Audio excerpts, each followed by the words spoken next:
the Rise Up See Red podcast, all about the Arizona Cardinals and the NFL, featuring insider and outsider perspectives. Enjoy the best hour of Cardinals talk on the web. Now here are your hosts, Jess Root and Seth Cox.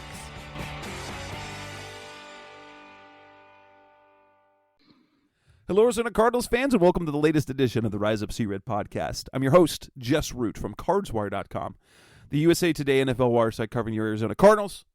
My co-host is Seth Cox from RevengeOfTheBirds.com, the SB Nation Arizona Cardinals site, and he's also one of the hosts of the original Draft Breakdown podcast. And that part of his internet world of football analysis. There's some good stuff coming up, I'm sure, with the college playoff things playing out, big names. This is when people are going to start looking at prospects, and honestly, we are so close to draft watch, right, with the Cardinals right now. We're close, but not quite there, right? Yeah, and I mean it's fun because this is a good draft where there's some interesting, intriguing prospects that fit really what the Arizona Cardinals will need heading into this. Now, those needs have been kind of consistent for years for the Cardinals, and they haven't necessarily been identified, so or addressed, I guess is the better way to put it. So we'll see if that changes this year. But yeah, it's been fun, man, and it's been a good time. And if you subscribe to the Patreon, you're getting a ton of names every week to learn and get to know some new players, and that makes it even more fun. And this is episode 381, and guess what, guys? We get to talk about a Cardinals win. Not only did they pick up a win to improve to 4-6, it's a division win, and it's a win over the Rams, although it was not the type of game we expected, as it was a battle of backups. In this edition of the show, we will talk about that win the Cardinals have had as Colt McCoy started in place of an injured Kyler Murray. We'll talk about Colt McCoy and how the offense looked, why it looked better. Did we think that the defense impressed? Eno Benjamin, a surprise release. What do we know from it? And we're going to give some take-ons. Now, obviously, when this episode hits, the new episode of Hard Knocks will probably be about ready to start. But we will talk about what we took away from the Hard Knocks episode, the first edition of that show, the premiere. And then finally look at the Cardinals' next game, the Monday night game in Mexico City against the San Francisco 49ers, wrapping up this 3-game swing of divisional games. So let's go ahead and get started, Seth.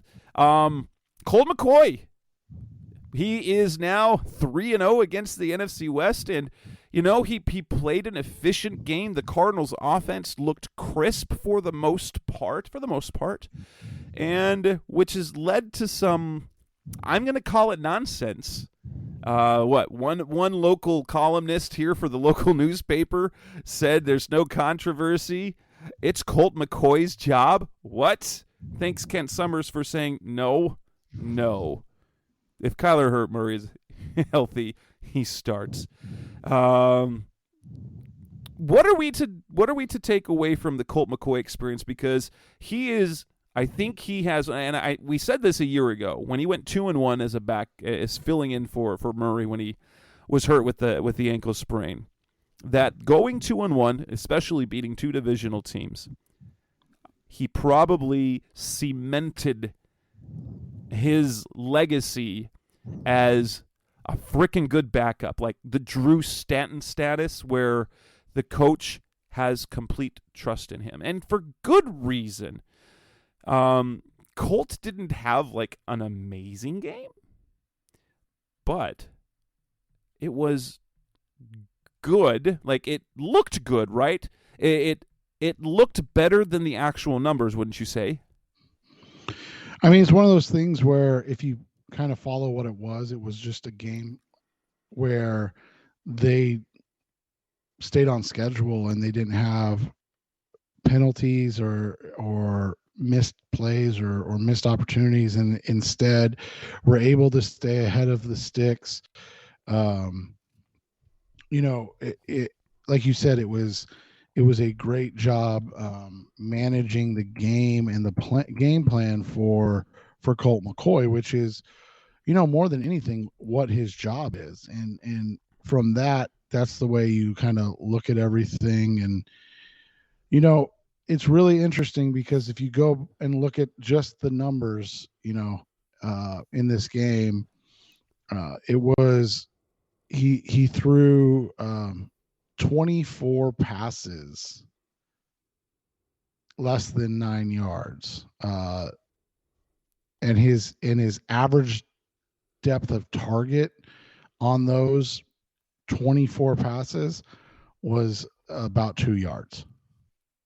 And then he threw 11 passes over 10 yards.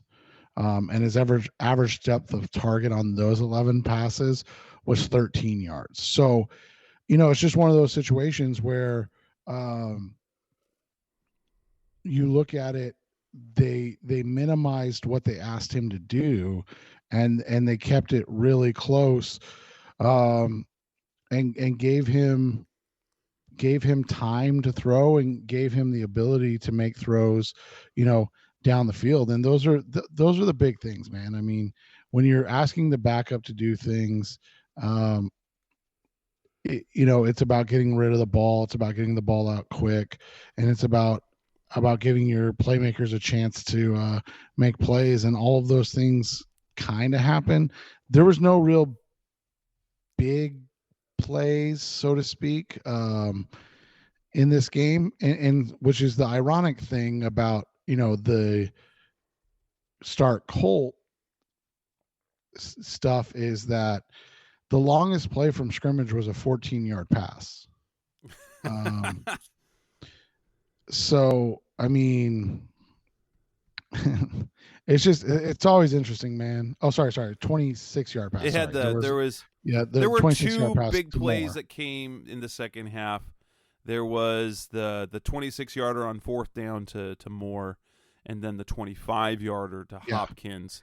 And let's remember that 26-yarder to Moore was a lot more than, I mean, it was a well-placed throw, but it was an amazing play by Moore. And that's the thing too, is like, you think about it.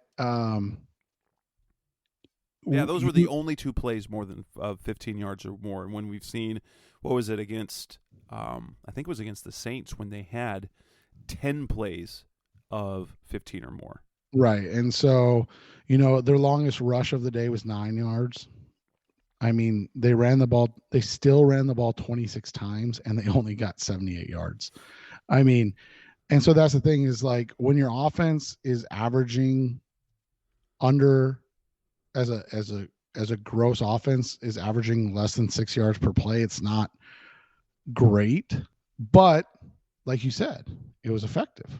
And so for me, the main thing is I watched this game and I'm watching the reaction on social media of, wow, it's basically blaming Kyler, and that's kind of been the narrative. Well, at least we know that Cliff's not the problem. No, no one was complaining about Cliff Screensbury this week, yet they were throwing screen after screen. They were getting the ball out fast, which is a point of emphasis for this week because they had 4 backups on the offensive line. They had Colt McCoy at quarterback. But if you really actually look at it, this offense didn't really look any, in terms of play calling and plans, didn't look any different than what we've seen in the first half of a lot of games. The difference was, and if we go back to even the Rams game, because of the way that the Rams play defense, is that it forces teams to dink and dunk and do the things that the Cardinals were doing. And they had success in week 3, but would make mistakes when they got near or in the red zone. And what happened with Colt McCoy, it was simply applying what the team had been preaching for weeks and weeks and weeks, and that was stop beating yourselves. They had a total of 1 negative play in the first half. If I recall, I do not believe they had a single offensive penalty, and if I can recall, I don't think they had a sack given up in that. So I guess there was 1 negative play. I guess that would be a sack. And so when you take away the negative plays and there are no crazy bad snaps, and you don't get penalized, which is what they are known to do, especially in the red zone, this is exactly what they were saying. It wasn't because Colt McCoy was superior as a quarterback to Kyler Murray. It's because the team didn't F it up, which is what we've been asking, what the coaches have been asking the players to do for some time. It's what Kyler's been talking about. That it's Cardinals beating Cardinals. It's us shooting ourselves in the foot. And they didn't do that against the Rams. And it was sufficient because the Rams were bad. Well, and it's interesting to go back, right? So, we've talked about, and I wanted to make sure I got my numbers right, and we've talked about it. So in that game, the team averaged 4.6 yards per play. Do you know that they averaged 4.5 yards per play in the first Rams meeting? So statistically, it was virtually the same. It's just those other things came into play, right? And then you go and you look at the wins, right? So in the win over the Raiders, they averaged 5.3 yards per play. In the win over the Panthers, they were at 4.8 yards per play. Even in the loss to the Eagles, they're at 5.3. So they're more productive. They're having better offensive production. But like you said, the other stats that stick out, right? Penalties, 6. For instance, in that Eagles game. So they're averaging more yards per play than the Eagles in that game. So they're statistically playing better offensively, and they have the turnover, right? They have the interception thrown. They've got they only get into the red zone twice, and they only get a touchdown once. Now, remember, this was the game where they had what's his nuts as a kicker, Amendola, who they didn't trust in that game. And so, there's some things to it, but yeah, it's not like anything jumps out about the offense actually being better. It was just the other issues were not there. And those things I just feel like get overlooked so often. And too often it's, about, oh, well, this quarterback did this. And it's like, well, this quarterback was statistically worse than Kyler has been in almost every game. But the difference was he didn't have to make a heroic play or try to make heroic plays because they stayed on time. And that's what we've talked about with him more than anything, right? Is staying on time. Yeah, and that Cliff has preached that for seasons and seasons. It's just what we've run across this year is that they're not making more plays down the field for whatever reason. I'm sure much of that has to do with the fact that they didn't have DeAndre Hopkins, and I think we're going to begin to see it more. Add in all the problems that they had, and the fact of the matter is that Kyler throwing the ball hasn't been as he hasn't been as on target on that. That's the one thing I will say. He has not been as on target with throws down the field. They just haven't connected on those. You haven't had those big plays like to Christian Kirk. We're just now starting to get those. And so if you think that Colt McCoy should be the starter, just understand. Just understand. He has done very well in 3 out of 4 starts, but they stayed on schedule, which is what we've talked about. The second there was any they had early adversity against the Panthers last year, and that was not a good Panthers team, and the Panthers blew the doors off the Cardinals, and Colt McCoy did not have a good game at all. Colt McCoy is a guy who will, and he's a great backup to have, because if you can stay on schedule, he can lead you to do basically all the things that you want to do. But he's not going to be able to. His flaws come into play when there is adversity, when you don't have a lead, when you fall behind, when you have a couple of negative plays. And it's nothing against McCoy. Most quarterbacks don't overcome off-schedule things. You need to have a special quarterback to be able to do that. It's been a struggle this year for Kyler, but we've seen Kyler completely take the offense on his shoulders himself and do it. And there is something to say about this. When you know you don't have your star, and it creates an increased focus for everyone else because you don't have a bailout plan. So that's the thing, is when you have Colt McCoy, you know you don't have anyone to bail you out. When you have 4 guys on the offensive line who are not original starters, when you got a Josh Jones and a Rashad Coward and a Billy Price and Lacita Smith, you know you have to get out the ball out quicker. And so Colt knows he has to make a quick decision, and so they designed plays where that first read or that first or second read is going to come very quickly, and that's just how it's going to be. But it's nonsense. It's nonsense to think that Colt McCoy is going to take the Cardinals further to more success than Kyler Murray.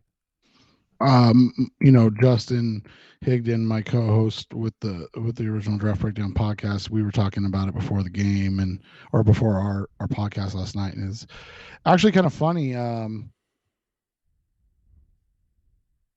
He brought up, I think he said 2011, maybe it was 2012, when Browns fans did the same thing, and Browns fans were all in on Colt McCoy being the guy, man. Like, oh, and it happens every once in a while. Like, I'm not going to say it's impossible, but the reality is Colt McCoy, before coming into Arizona, was a quarterback that was 8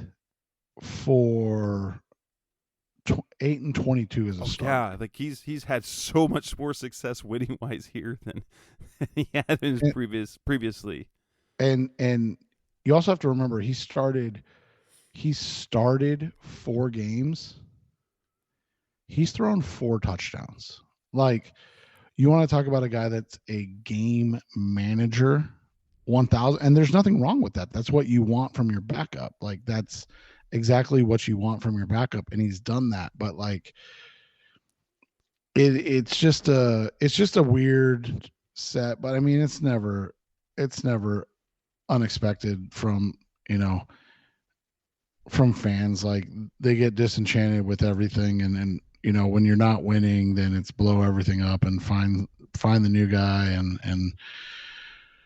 it's unfortunate, but we'll see how it plays out in the end. I mean, like I said, it's interesting that you can't disseminate statistically outside of the fact that usually Kyler has more yards and more touchdowns, but the QB wins thing is a huge deal.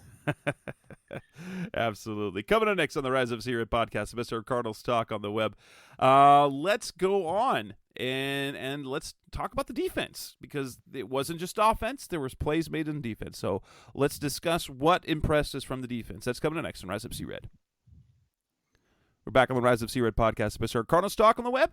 The Cardinals defense looked good, and I'm going to preface that. Yes, we have to understand that the Rams offense is awful, is something that we brought up in the show last week.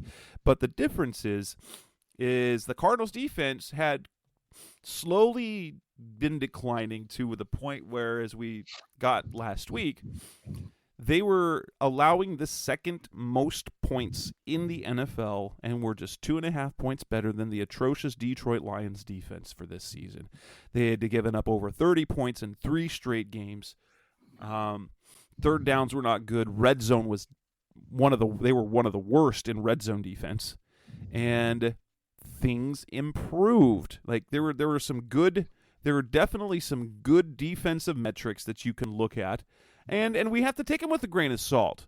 It was against a Rams team that has offensive line problems. They've had offensive line problems all year. They were playing their third string left tackle, and that was a third string left tackle. Remember that basically, if you were basing it on last year, he would be a fourth string left tackle because and Andrew Whitworth retired. And so they went to Joe Noteboom, to Larrick Jackson, who was hurt, and so they had Tyon Nasecki starting at left tackle. They've had guys in and out of the lineup. And on top of that, it was John Wolford instead of Matthew Stafford.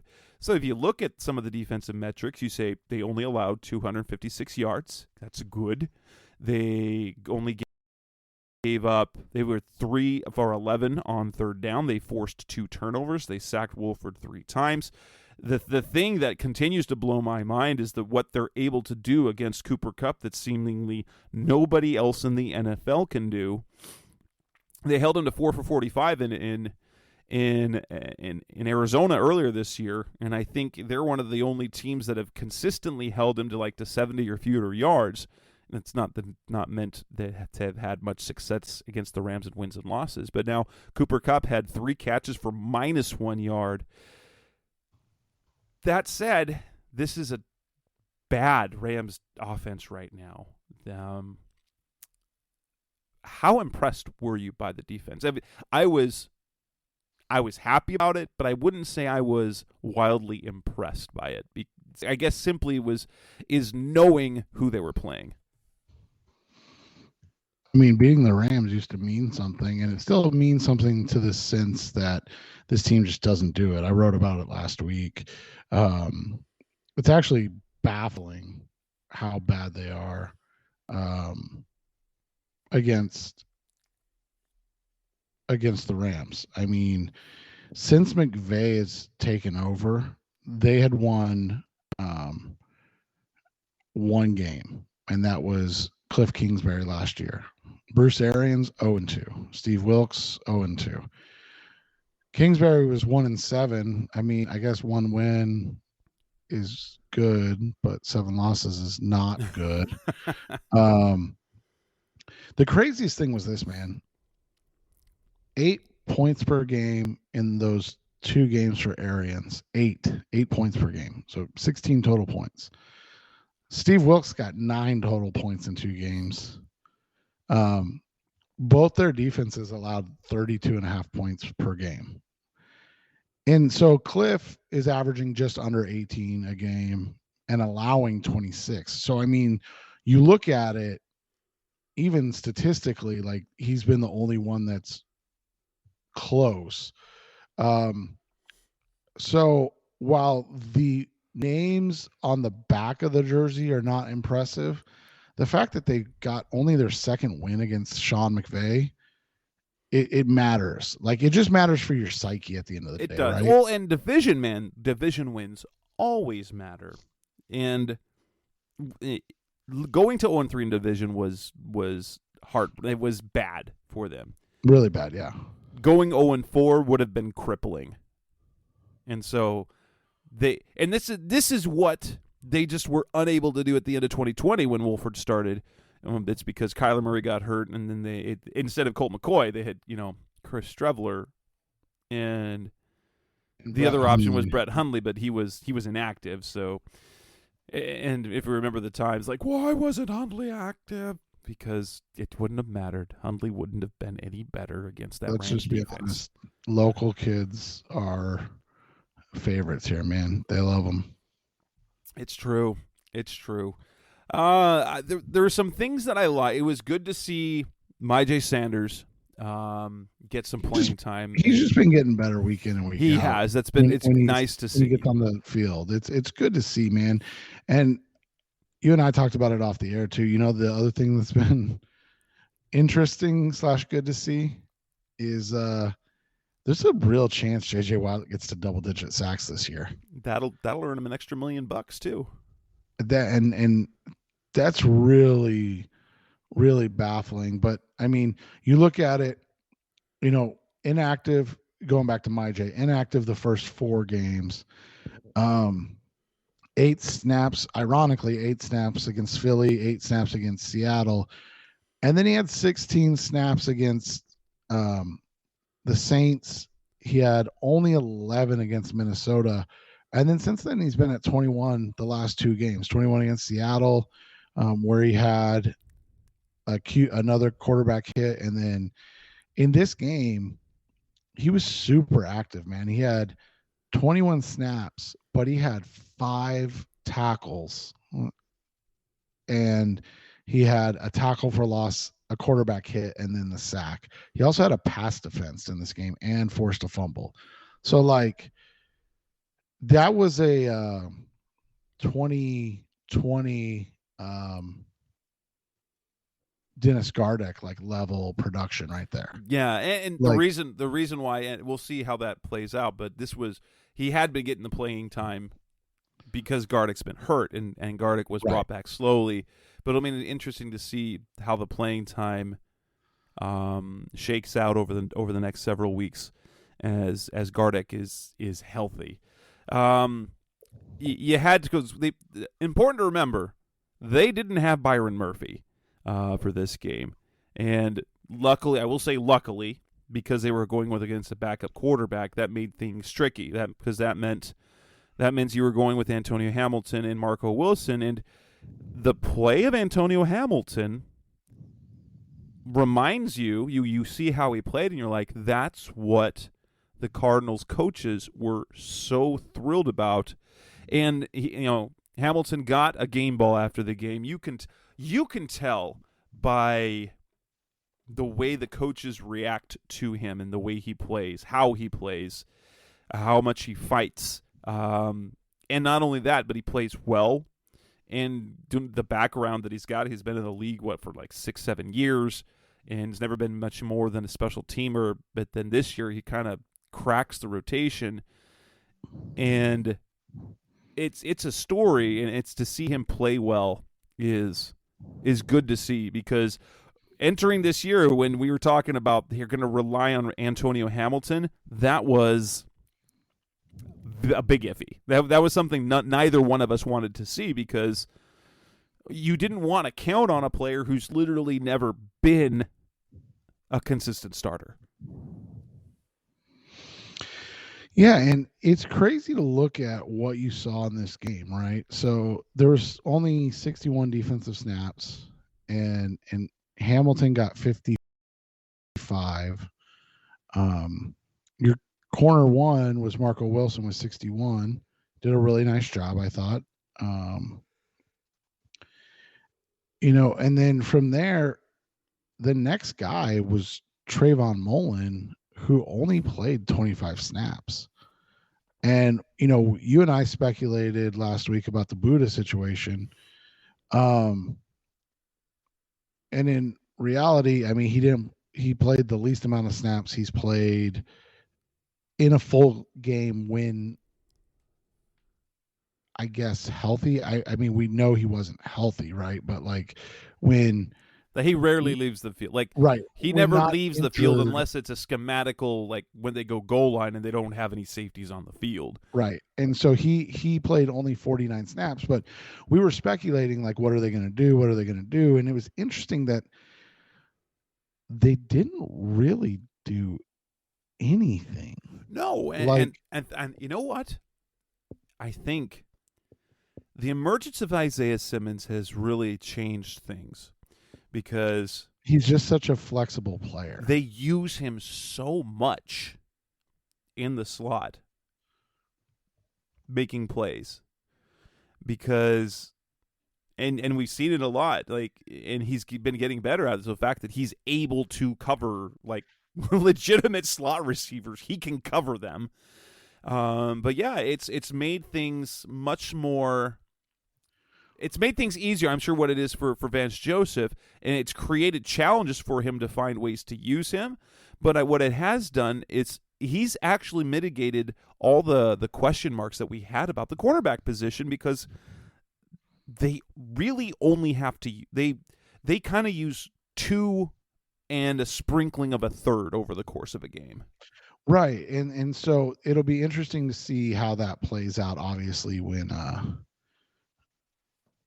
when Byron comes back and is healthy. And obviously, like you said, the Rams are just not a good team right now. So it's a lot easier, especially, and I mean, obviously you hate to say it in this game, especially when Cooper Kupp got injured, because now all of a sudden you're just kind of like, oh, this team's terrible.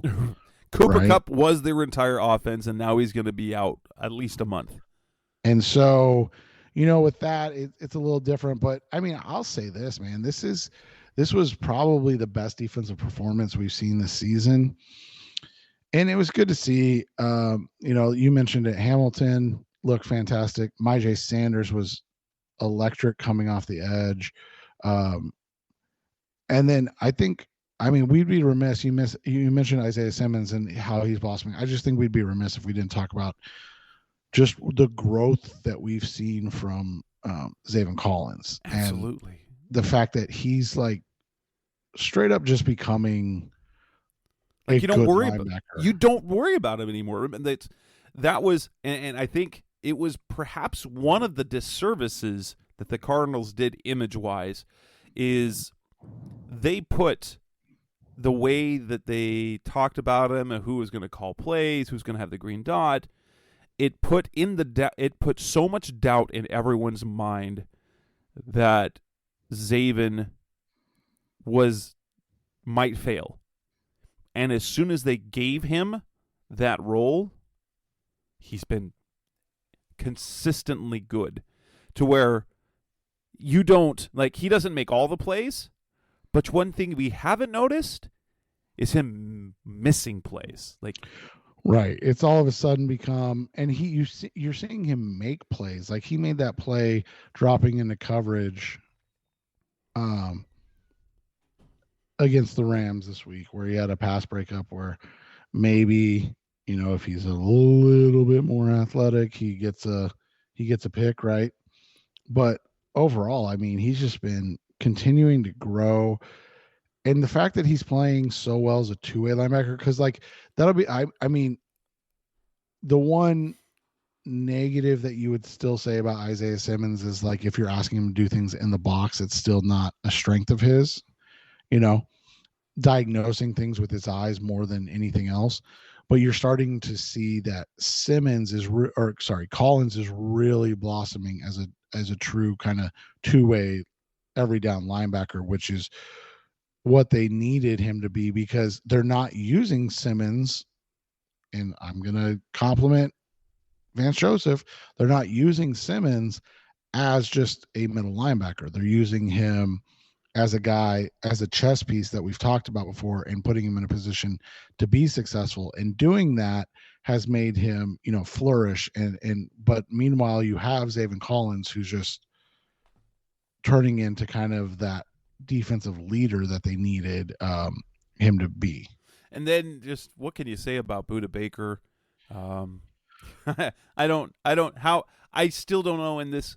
I got a little conspiracy theory to this that perhaps it was overplayed, the initial injury, but the fact that within a week's time you go from high ankle sprain, will miss at least 2 to 3 weeks, to definitely out this week and maybe day-to-day next week, to starting playing and 48 of the 60 snaps or 49 or 61 snaps, an interception, and you never, literally the only time you notice the ankle, with the limp, is after his 53-yard interception return. There was no evidence of any hobbled running when he was running with the football. It was just after the fact. So Budda's not real. He's a robot. And I'm glad he's on our team, right? Yeah, he's just a fun player to cover and get to watch. And I said this the other day, he might be my favorite Cardinals player ever. For those that don't know, it was Anquan Boldin until the bitter divorce, and I don't blame Bolden for that. But and then Darnell Dockett, and then again another bitter divorce. So hopefully this one doesn't end the same way. Right. Coming up next on the Rise Up See Red podcast, the best hour of Cardinals talk on the web. Let's talk about something that's been on the minds of Cardinals fans early this week, and that is Eno Benjamin, the surprise release. What happened there? That's coming up next on Rise Up See Red. We're back on the Rise Up See Red podcast, the best hour of Cardinals talk on the web. Eno Benjamin, a surprise release on Monday. Now a member of the Houston Texans, as he was claimed off waivers on Tuesday by the Houston Texans. So his NFL career continues. It was an odd thing because especially everything that he'd done over the offseason, had the praise he got. He was the star of the offseason. He was the breakout player. He had performed at an admiral level and made plays as a backup, as a guy to spell James Conner, was solid as a starter in place of him, especially in that Thursday night game when Hopkins came back and they beat the Rams. Beat the Saints. He had the 92 rushing yards and a touchdown, a 45-yarder included, 113 total yards from scrimmage. You were starting to see, and as a local favor, because he went to Arizona State collegiately, to see him go from they probably wanted to cut it. Cliff Kingsbury probably wanted to cut him his rookie year to, having a small role last year, kind of breaking out a little bit, and then to come into this offseason and to have him. Everyone, I think initially, my thought was, oh, what happened off the field, which would be out of character because for everything we know about Eno Benjamin, who's been in Arizona for years now, been 5-6 years, that he's a good dude. He's not a troublemaker. And so you had to wonder what else was going on, which comes to the report from Kyle Odegaard, formerly of the team site, now runs the compare.bet site, that the release came on the heels of some vocal displeasure about playing time, which, like, if you just take it at face value, you're like, what in the world? Why would they cut him for that? Which means it had to be bad, right? Because you don't just normally, it's not just, man, I wanted to play more, and then you cut him, right? Especially a guy that you kind of grown to really like and respect as a player. Well, especially as a guy that, like you said, has been a good team guy, has worked his way into earning playing time. I mean, I know he kind of went back and forth with like Darrell Williams in terms of who was going to be the true number 2 this year, but as you and I have always talked about, a lot of times, healthy players are the ones that get to play more than anything else, and that's been a thing. So it's here's what I'll say. And did Kyle say who he spoke to? Because I didn't watch. He said multiple sources. Okay. I don't know Kyle, so I'm not gonna, say that this is what happened, but here's what I will say is I'm guessing based on Kyle and the fact that he's a great guy, he's a hard worker, and he was, like you said, covered the team for a couple of years. I'm willing to bet he talked to Eno himself and got Eno's version of what happened. And that's probably, and then from there, probably like a staffer that was like, oh, this is what happened. Yeah, I don't doubt the information. There's talk right. that he got into it with an assistant coach. What it is that, and it feels off-brand. So this must have been stewing, right? Because as someone who seems as team guy, happy-go-lucky, I will accept my role. And yes, his role went from significant to nothing. His only snap was a kneel down, right?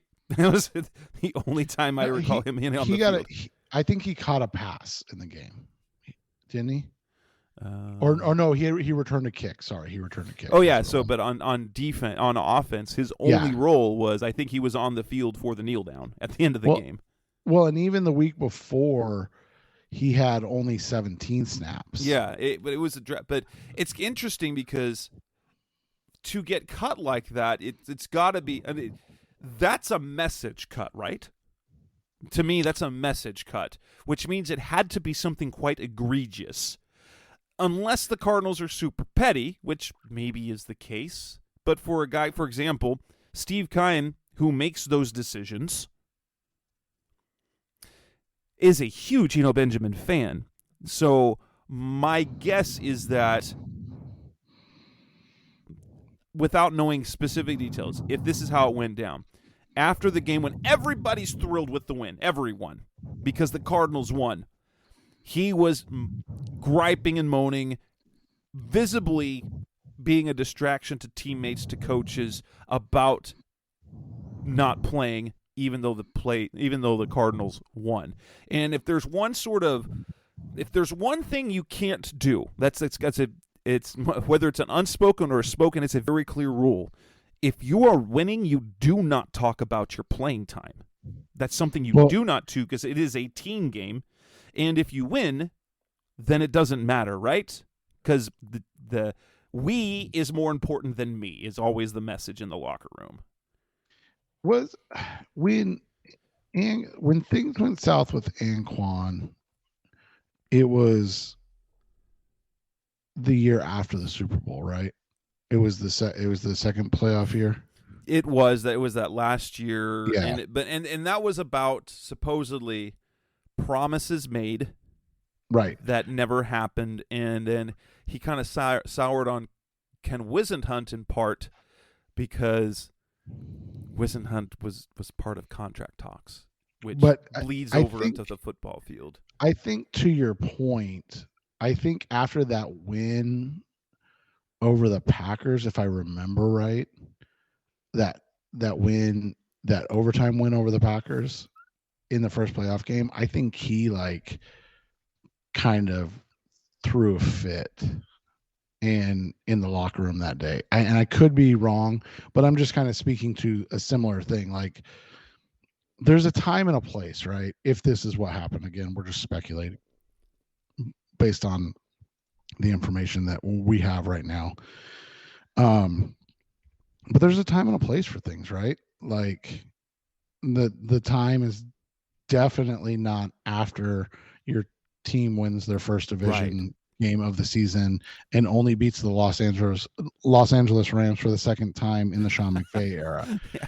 Like, and you shouldn't, when it comes to being unhappy about your playing time, you shouldn't be a spectacle. And maybe, we know that Cliff doesn't like to, and I don't like to read too much in what Cliff says about one guy to make it apply to another guy, because that's kind of extrapolating. It's kind of what people were saying when Cliff was talking about the preparation that Colt puts in, the communication, the being there early, the being there late, and it's like, oh, he doesn't say that about Kyler, therefore that's a slight on Kyler. He's throwing Kyler on the bus.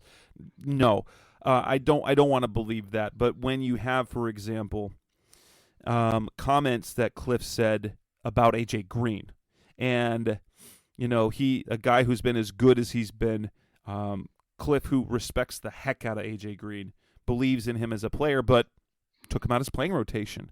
And Green has accepted his role and with class and with professionalism been able to work. And I know it's two different situations, because Eno was playing well and AJ was not. But when you have a guy like Benjamin, who literally has accomplished nothing in the grand scheme of things in the NFL, complaining and griping about playing time and apparently making a spectacle of himself, when you have a guy of the caliber of AJ Green accepting a what was a couple of games, a severely reduced role, and even he dressed for a game and did not appear. That literally is the first time in his entire career that he had done that. A far more decorated player, now definitely on the decline, that if AJ Green can do that, then you should be able to do that too. And we've got several examples of this on the team this year. Devon Kennard was a guy that happened. He was on the practice squad to start the year.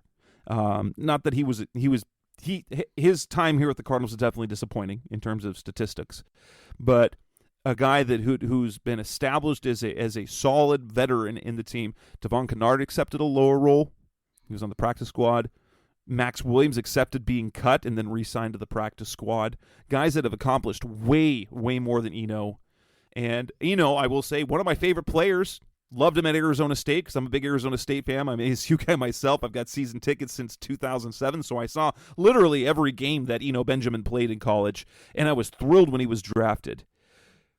But the part that I have a hard time with, it just feels like this feels off-brand. So either this was something that was stewing that came to a head, or maybe it just feels weird. And so I have to assume that with how locker rooms and teams, things like this go, is that was a big, he did something big, right?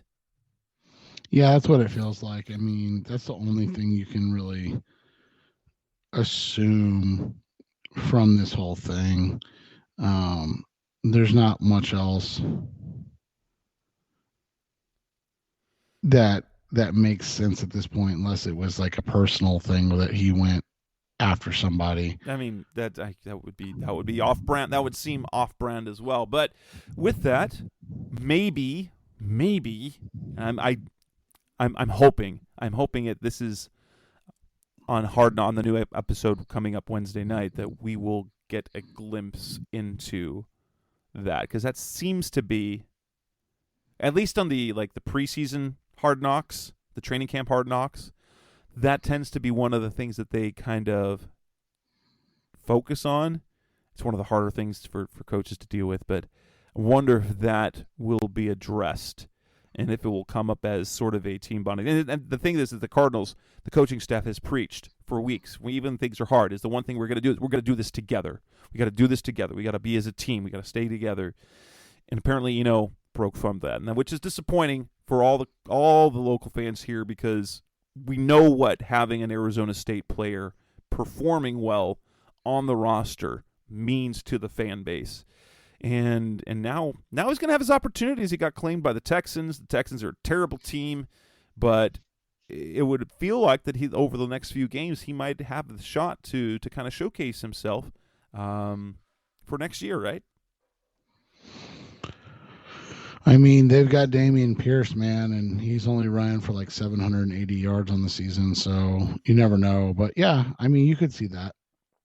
Coming up next on the Rise Up Secret podcast, Mr. Cardinals Talk on the Web, let's discuss the first episode of Hard Knocks. Now, granted, by the time this episode drops, you'll probably be watching the second one or already watched it. But nonetheless, what do we take away from that first episode of Hard Knocks? That's coming up next on Rise Up Red. We're back on the Rise of Red podcast, Mr. Cardinals Talk on the Web. The first episode of Hard Knocks premiered last week. Cardinals fans are no stranger to these type of inside docu-series. The Cardinals themselves do their own flight plan, kind of what they do in the off-season.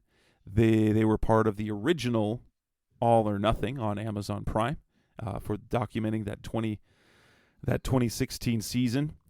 And so Cardinals fans are kind of used to this, but now they're on the big stage with HBO, because Hard Knocks has been a big deal for a long time. And it was interesting to see kind of the lead up, how important, like the first thing, if we're going to talk about the football part, is they were leading up to the Seattle game, just how much the coaches kind of were, the focus was this 3-game set, like these 3 games against the division. The talk was, we take care of business, we'll be playing the 49ers for first place. And you know what would have been the case had they beaten the Seahawks? They would have been playing San Francisco for first place in the division had they done that. But just to see the preparation, the kind of the focus of the coaching staff, I'm very interested into the process. Did they go into that week planning on featuring Budda Baker? Because if there was one guy that came away from that first episode as a guy that now everyone in the NFL, like the NFL players all know about him, but now kind of everyone watching that, fans will all know about Budda Baker. His locker room talk after the Eagles game, the play on the field, the ankle injury, and now I think the lore will continue, because we will see how he managed to go from missing multiple weeks to playing the very next week and playing at a high level. Yeah, and it looks like one of those things, like you said, where their focus may have been on the coaches because of the what's the word I'm looking for? Just how they didn't start well. And so, focusing on the coaches, waiting to get back a couple of important players and then kind of change that. And like you said, you've got Buddha, who's outside of Kyler probably the most well-known player. I mean, DeAndre is as well, but like you said, he probably wasn't as available in the lead up to that, right? So right, because he was they still he couldn't be promoted because they did a little promo stuff, but they weren't like in the building all the time, and so right. So you look at it from that perspective, and you look at it and say, hey, this is what this is what's going on with the coaches as they're struggling, and looking to get things put together. And then from there, you go to, you go to the guy who's the most passionate and you probably could have done a JJ Watt, but I think he will be this week from what it feels like. Yeah, and that's so it'll be interesting to continue to see how and who they focus on. Yeah, it was interesting. Some of the tidbits is where you see how coaches do coach up these players and prepare them, and how things just happen in the game where they mess up. The case in point, like the point of emphasis was how the Seahawks used bootlegs for Geno Smith a lot. And what was the game-breaking play at the end of that when they were starting to rally was the 50-some-odd pass off a bootleg throw to Noah Fant. And to have Vance being like, no boot, the boot. And that just had to be extremely frustrating to watch. But also, if you want some insight as to, like with the DeAndre Hopkins situation with the suspension, if you were unsure about his culpability in terms of the positive test for the PED, you can legitimately you can sympathize with him if you watch that part. If as he talks to receivers coach Sean Jefferson's kind of wondering if his Hall of Fame chances are gone. And Jefferson having to build him up from that. And so if you wondered, like, if what he's been saying, because he's been saying he doesn't know how that got into his body, he doesn't really put any supplements. So if you didn't believe that, you find it hard not to believe that this was, rather than someone who's covering it up and lying, that it is someone who legitimately doesn't know how it happened and now is worried about his legacy. You got that. Yeah, and I think that's one of the things with DeAndre more than anything else is just how much he does care about his legacy for this league, because he hasn't played on a lot of great teams, and so that's what he has, is his statistical legacy. And if that's in question, he'll never, I don't want to say never, but it's unlikely that he'll ever have that winning to go along with it. Anything else that you thought stood out from the episode, for the first one?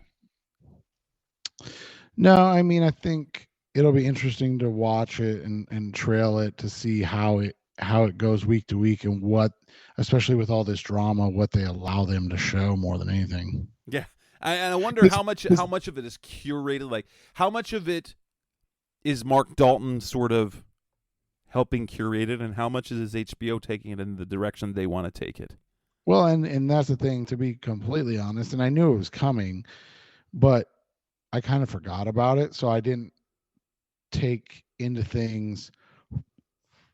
ideas of what to look for in the first episode from the previous, start of the season, if that makes sense. Whereas now it's really easy to know what to be looking for.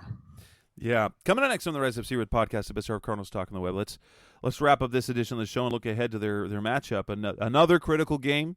If this last week wasn't the most, week 9 was the most important game of the season. Week 10 became the most important game of the season. Week 11 is equally important. Playing the 49ers, Monday Night Football in Mexico City. Let's talk about that. That's coming up next on Rise Up Sea-Red. We're back on the Rise Up Sea-Red podcast, special hour Cardinals talk on the web. The Cardinals and 49ers play this coming Monday night in Mexico City.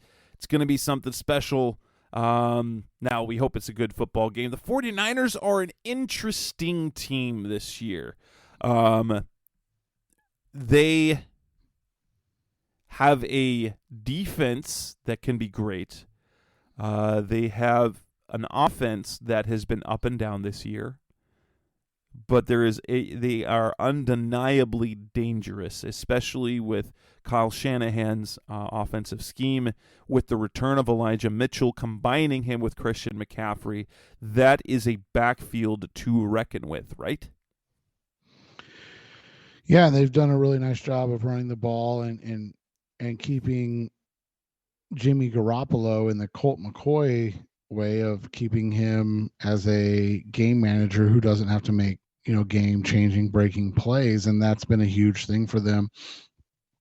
Their defense is good when healthy. Their corners are a little bit suspect, but they've got a great pass rush led by Nick Bosa, and this is a team that is a lot like the Cardinals in that they really haven't put it all together this year yet, and that's been the biggest thing. They're 18th in scoring offense. Their defense, like I said, is still great, 4th in scoring defense. But that's the thing is if you're able, they don't give up a ton of stuff on the ground, but you can throw the ball against them. The biggest thing is you have to, similar to what they did this week, you have to be able to get the ball out quick and make plays.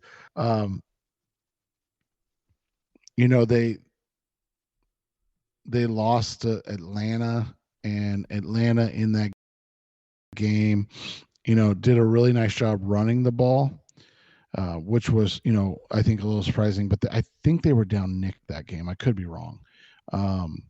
They've lost to the Broncos. Yeah, they lost to the Broncos 11-10. Like, they're just a weird team this year, man. I mean, we all know about the first game when they lost to the Bears, but they've just been a weird team this year. They lost 2 in a row to the Falcons and the Chiefs, and then they were, they beat the Rams. Well, and then they started off, it looked like that the Rams were going to run away with it. Right. And then they flipped the switch because they were down 14-7, and then they scored 23 unanswered points. Yeah, and we know, like I said, the Rams aren't a great team this year, so it's a little different when we say that. But they've just been odd this year. I mean, you look at it, they gave up 72 to the Falcons and the Chiefs, but then they come back and they give up 30 to the Rams and the Chargers combined, right? Like, they're just a really inconsistent team this year more than anything else. That being said, it does seem like they're starting to find their stride a little bit. The last 2 weeks, they've held both opponents under 250 yards total offense. They're putting up they're putting up under 400 yards of total offense, but it's getting better. So we'll see how that goes. The biggest thing is going to be the Cardinals are going to have to control the tempo of the game, man. If they don't, it's going to be a long game, and it'll be a game that you see the 49ers take advantage of their ability to run the football. And if here's kind of the kicker for the Cardinals this year. When they allow opponents, when they don't allow 100 yards rushing, they're 4-0. When they allow 100 yards or more of rushing, they're 0-6. And if there's one metric that you can kind of look at, it might be that. So if an opponent is able to run the ball against them, whether that's just efficiency of running the ball or a situation where they're able to run the ball well because they're winning, and so you're trailing. That's kind of been that's the money stat this year. If they allow under 100 yards on the ground, they're going to win, and if they allow 100 yards, they're probably going to lose. Yeah, and I mean they're a tough team to hold under 100 yards. You look at it on the season; they only have 3 games less than 100 yards rushing. On the flip side, they only have 1 game over 300 yards passing on the season. The Falcons game, they were just under, but like this is a team that likes to be balanced on offense and mostly, rely on the run game. It'll be interesting to see how they come out and play this week, because if they're unable to control the tempo of the game, like I said, this is going to be one of those games where you see the 49ers roll up, 189 yards rushing like they did against the Seahawks in week 2. Ooh, yeah, and that would be. But that said, I know that the question's going to be: is it going to be Kyler Murray playing or Colt McCoy playing? Colt obviously beat them last year in a game that he was nicely efficient. Nick Bosa in 5 games against the Cardinals has only 1 sack. DJ Humphries has really handled him very well when he's guarded him, when he's had to block him.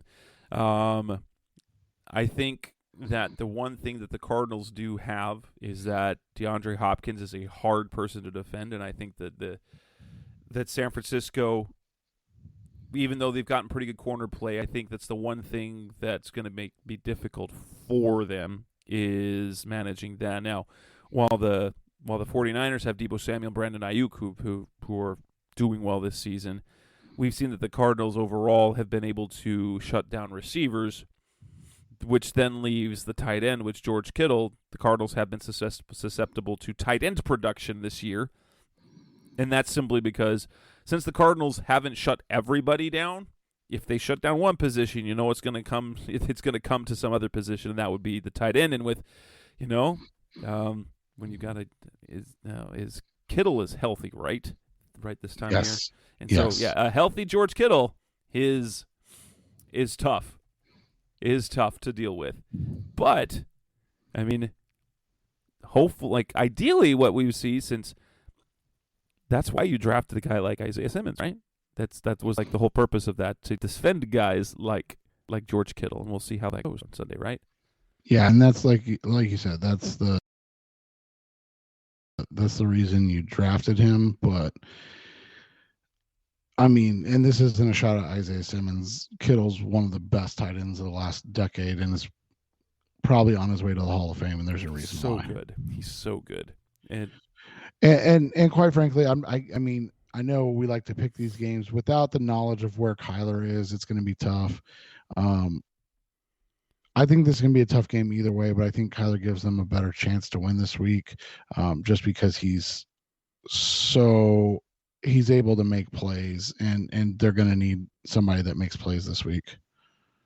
And yeah, so I picked this game to be, when I wrote the preview for Sports Weekly. Again, this is a situation like, how much do we believe in the Cardinals to be able to put together 2 good weeks in a row? And even last year when Colt McCoy played, it wasn't like he won 2 games in a row. He had a good game, he had a bad game, and then he had another good game. So if it's not Kyler, what can we expect from them? And then defensively, that's the part that's hard to do, because if the offense has any struggles at all, the defense for the 49ers will make it very, very, very difficult. Bosa has been extremely productive in the pass game this year and pass rushing. And they just, like, kind of the weakness that the Cardinals have defensively is that if they give up rushing yards, which the 49ers can do quite well, is you're going to run across kind of a situation where it's kind of the perfect, not so perfect matchup. For through 8 games this season that Nick Bosa's played, 9.5 sacks, which that's like the total amount that J.J. Watt and Zach Allen have like together. Right, and that's the thing is, like, McCoy has to be good if he plays this week, and they have to be able to get the same type of quick game out, and if they're not able to, it's going to be a long night. 29 sacks in 10 games the Niners have had. It's Monday Night Football, man. It's in Mexico City. It's gonna be a show. I really hope the Cardinals put up a good effort more than anything else. I don't have and maybe because I predicted the Rams would win, so maybe this will be my new thing, is to, while I am a optimist, I'm positive when it comes to things with the Cardinals. I believe that's how you should be a fan, is even if you're unhappy, believe what you can believe. But I picked the Rams to win last week and the Cardinals won, so I think I can pick the 49ers to win. And that's more than just superstition. It's not the reverse jinx we're trying to go with. But I think it'll be a good game. I've got the 49ers winning 24-20. And honestly, if that happens, I mean, nobody wants to lose, but I would be okay. I mean, I would as long as they're competitive and it's not 24-7, and then they score a couple quick ones and try to get back into it late. But if it's 24-20 or 24-17 and they kick a field goal and then can't get the onside or something and lose like that, I'm okay with it. It would be less than ideal, especially because while the NSO, I have Dave Roosterburstein on AM 1060 to thank for this, because after the Cardinals lost to the Seahawks, it felt like we were writing the rest of the season off. On my radio spot on 1060 last Wednesday, my faith was restored, at least for a glimmer of light and hope, is the fact that the NFC is so bad. And entering week 10, that there were 2 games separating the 7th seed with last place in the division, in the conference. And like the Cardinals were 13th entering week 10, but we're only 2 wins behind the 49ers, and the teams that they're ahead of and now have moved up to 11th, but have the same record as the Packers and the Falcons. The Cardinals will play the Falcons later this year. The one that kind of was a monkey wrench was Washington winning, because the Washington had lost and the 49ers had lost. If the Cardinals went into this week if the 49ers had lost, then the Commanders had both lost, and the Cardinals would be in a position where after playing the 49ers, they could jump all the way up to number 7 and be in the wild card spot, which is wild. And so, but division games are critical. They have to win this game. Otherwise, dropping to 4-7 is going to, while things are still possible, we then get into that scenario even where it is that you no longer control their destiny. The Cardinals do not control their own destiny in the division, but still sort of control their destiny in the NFC playoff race. Yeah, in the playoff race, which is big. I mean, they still have got about a 2-game buffer of losses, and I know people don't want to hear about that, but they can afford about 2 losses before things get to dire straits. And every win just puts them in a better position to compete for that 7 spot. And maybe, just maybe, what we saw last week is just enough confidence and execution to then build on something. I'm not ready to say it will happen, but maybe having, if that's the one thing that Colt McCoy can do, is that he can get them and keep them on schedule. And then maybe if Kyler can come back, they can result in some big plays. But I'm going to predict a 49ers win. The Cardinals still haven't been playing consistently enough for me to believe, and their success last week was against a team that is struggling mightily. The 49ers are not a mightily struggling team. They are a scrappy team that, they have some losses they shouldn't, but nonetheless. And my pick for this year, I was down on the 49ers, but that was always based on the belief that it was going to be Trey Lance all year. You put Jimmy Garoppolo back on this team, and you're going to have a winning season. You know that you have a team that you can go to the playoffs and compete with, but ultimately, he's not going to be enough. So he's good enough to be good. But then you add Christian McCaffrey to that, like you said, yes. and it changes the dynamic of that team altogether. Absolutely. So with Jimmy Garoppolo starting and now adding Christian McCaffrey, this makes this team much more dangerous. And so can I confidently make a pick that the Cardinals are going to win? Sure, I think they could win. They might win running away 31-14. I don't think that's going to happen. I think the 49ers win, but I think it will be a competitive game, which we want to see the Cardinals continue to do. We don't want even if we get to the point where they are out of contention, you don't ever want to see that effort and fight wane. Right. And I think the 49ers win 28-24 in this one. Both of us have them losing by 4. So let's go with the Cardinals with a 10-point win, right? So let's reverse jinx it. I'm not trying to reverse jinx it, but just kind of that scenario. And with that, we will wrap up this edition of the Rise of Secret podcast, the best of Cardinals talk on the web. This is episode 381. We'll be back again next week, the night after the Cardinals play the 49ers. We can talk more about Hard Knocks. Hopefully Kyler Murray plays. Hopefully he's healthy, and hopefully we don't have to deal with more injuries as we've had to deal with. Zach Ertz is out. Eno Benjamin's gone.